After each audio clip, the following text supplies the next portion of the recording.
Assalamualaikum warahmatullahi wabarakatuh. Saya Muhammad Yusman, jurusan Agribisnis Fakultas Pertanian Universitas Haluoleo. Tujuan saya membuat video kali ini adalah untuk memenuhi salah satu tugas dari mata kuliah riset operasional.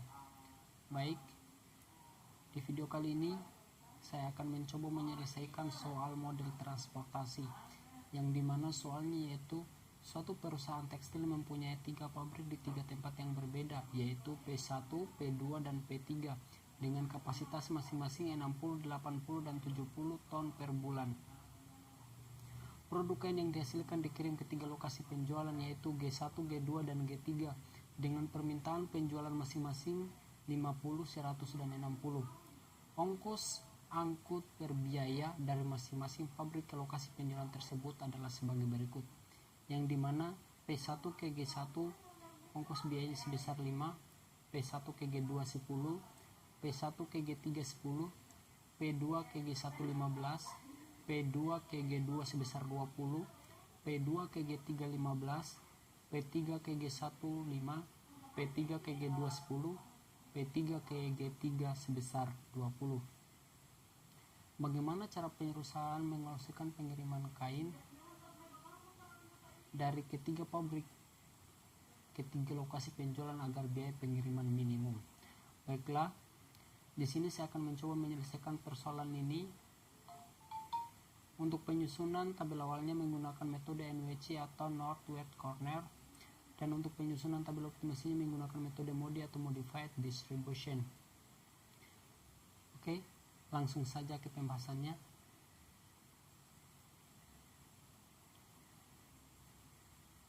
Baik, di sini saya sudah menyiapkan tabel dan saya juga sudah menyiapkan memasukkan biaya-biaya serta kapasitas dan permintaan sesuai soal.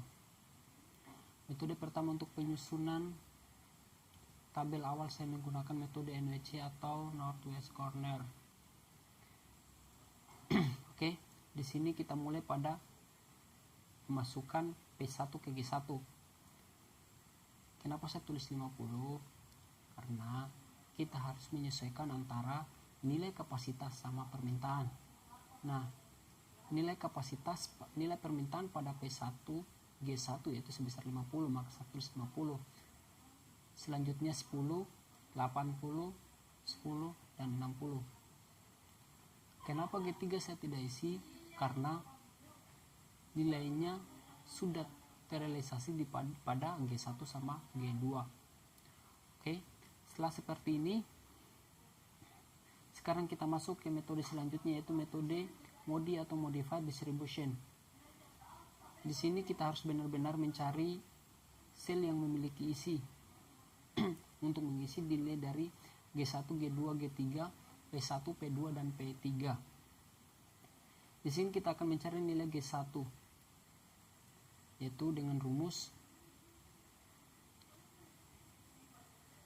CP1G1 P1 tambah G1, yang dimana nilai biaya dari P1 ke G1 yaitu sama dengan 5. Maka P1 sama dengan 0 ditambah G1 sama dengan 5. Maka nilai G1 sama dengan 5 dikurang 0 sama dengan 5. Selanjutnya kita akan mencari nilai G2,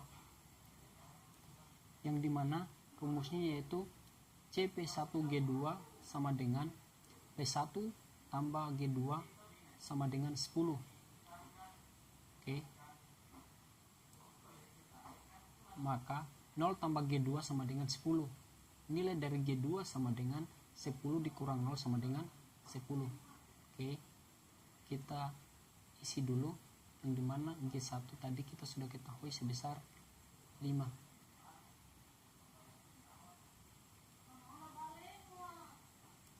Untuk G2 sebesar 10. Nah, lanjut, yaitu CP2G2, yang dimana sama dengan P2 tambah G2 sama dengan 20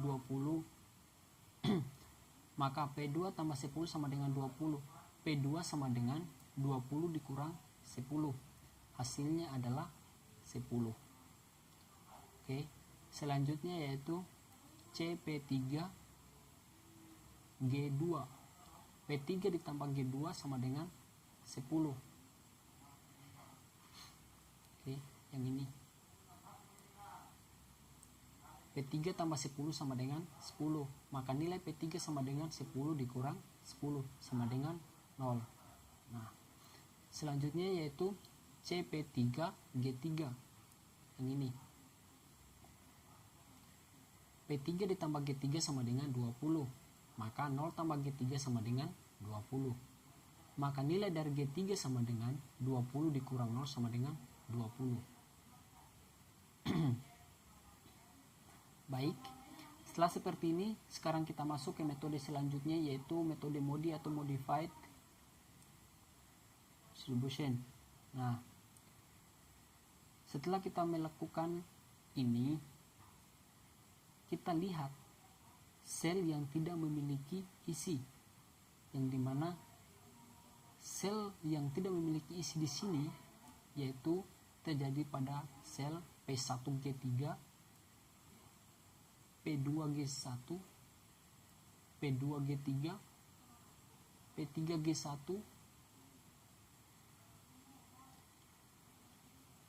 oke. Jadi caranya yaitu yang ini. Baik, langsung saja. KP1G3 sama dengan CP1G3 dikurang P1 dikurang G3 sama dengan 10 dikurang 0, 0 nilai dari P1 dikurang 20, maka hasilnya adalah negatif 10. Selanjutnya Kp2G1 sama dengan CP2G1 dikurang P2 dikurang G1 sama dengan 15, kurang 5 sama dengan 10. Oke. Selanjutnya Kp2G3 sama dengan CP2G3 kurang P2 kurang G3 sama dengan 15 kurang 10 kurang 20 sama dengan negatif 15. Selanjutnya Kp3G1 sama dengan CP3G1 kurang P3 kurang G1 sama dengan 5 kurang 0 kurang 5 sama dengan 0. Nah, sebelum kita lanjut selanjutnya, terlebih dahulu kita harus isi dulu nilai P2, P3, dan G3, yang dimana nilai P2 sama dengan 10. Oke, nilai P3 0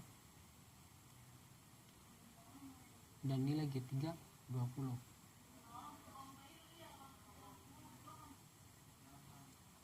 Oke. Setelah seperti ini, dapat kita lihat bahwa tabel ini belum optimal dikarenakan masih ada nilai negatif, yaitu nilai negatif 10 dan nilai negatif 15. Nah, di sini dapat kita lihat bersama bahwa nilai negatif yang paling besar itu adalah nilai negatif 15, yang dimana dia terletak pada P2G3. Oke, di sini. Nah, seperti halnya pada metode stepping stone, bahwa kita akan memanfaatkan nilai yang memiliki isi supaya bisa menjadi batu loncatan kita, karena nilai yang tidak memiliki isi ini adalah nilai kosong atau bisa kita sebut sebagai air. Oke. Nah, ini dia nilai P2G3 di sini tadi posisi awalnya. Setelah seperti ini, jangan lupa kita beri negatif tanda positif, setelah itu ke kiri negatif, ke bawah positif, negatif, dan kembali kita semula. Oke, baik. Jadi di sini kita isi untuk tabel perbaikan yaitu 60. Nah, selanjutnya kita lihat tandanya adalah sembilan positif. P60 kurang 60 sama dengan 0. Selanjutnya 80 kurang 60 sama dengan 20. Oke, baik.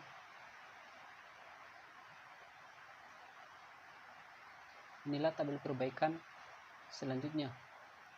Nah, Langkah selanjutnya adalah kita akan melakukan penentuan nilai G1, G2, G3, P2, P3 menggunakan rumus yang sama seperti yang tadi.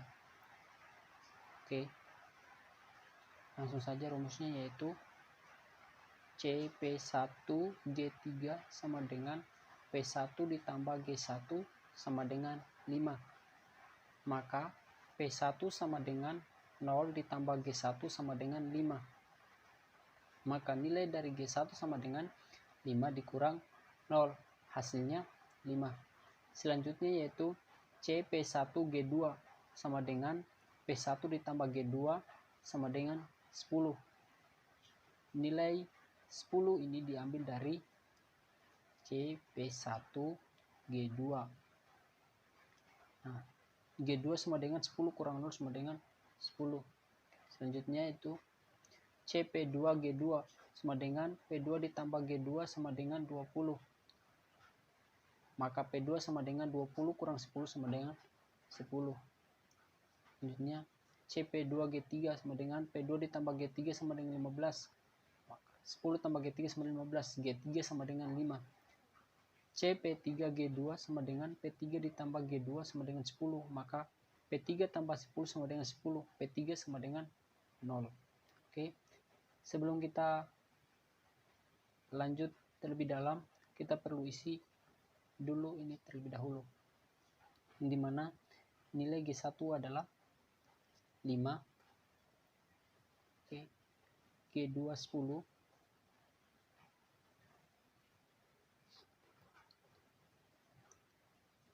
Oke. P2 10, G3 nya 5, dan P3 sama dengan 0. Nah, langkah selanjutnya adalah seperti yang kita lakukan pada sebelumnya tadi, bahwa dimana kita akan mencari sel kosong, dimana sel kosong pada tabel ini yaitu terdapat pada P1G3, P2G1, P2G3, P3G1, dan P3G3. Maka caranya yaitu KP1G3 sama dengan CP1G3 dikurang P1 dikurang G3. Maka hasilnya yaitu 10 dikurang 0 dikurang 5 sama dengan 5. Selanjutnya yaitu KP2G1 sama dengan CP2G1 dikurang P2 dikurang G1 sama dengan 15 dikurang 10 dikurang 5 sama dengan 0.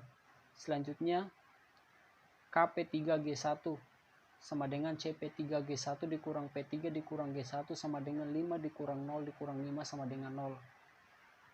Selanjutnya KP3G3 sama dengan CP3G3 dikurang P3 dikurang G3 sama dengan 20 dikurang 0 dikurang 5 sama dengan 15. Maka dapat kita simpulkan bahwa tabel yang ini adalah tabel yang sudah optimal. Mengapa?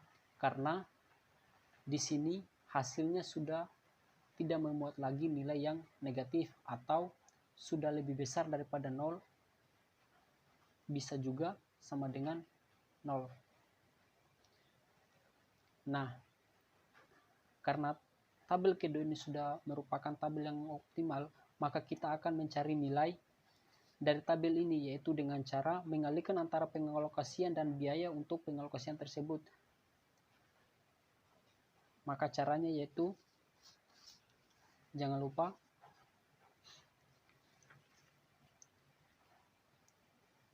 klik sama dengan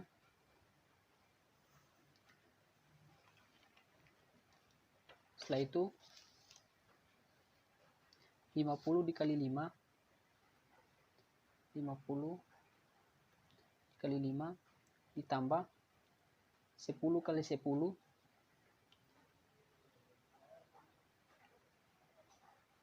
10 dikali 10 ditambah 20 kali 20 dikali 20 ditambah pengalokasiannya yaitu 60 kali 15 60 kali 15 ditambah 70 dikali 10. 70 dikali 10. Maka hasilnya yaitu 2350. Oke. Sekarang kita akan bandingkan dengan tabel yang awal. Caranya juga sama, yaitu sama dengan 50 kali 5 tambah 10 kali 10. 50 dikali 5 ditambah 10 dikali 10 ditambah 80 kali 20. 80 dikali 20 ditambah 10 kali 10. 10 dikali 10 tambah 60 kali 20 tambah 60 dikali 20. Maka hasilnya juga yaitu 3250. Maka sehingga memang benar bahwa tabel yang terakhir ini atau tabel perbaikan kedua ini adalah merupakan tabel yang paling optimal untuk meminimumkan biaya itu dengan cara mengalokasikan pada P1G1 sebesar 50, P1G2 sebesar 10, P1G3 sebesar 60, dan P3G2 sebesar 70. Nah, sekian video pertama dari saya. Wassalamualaikum warahmatullahi wabarakatuh.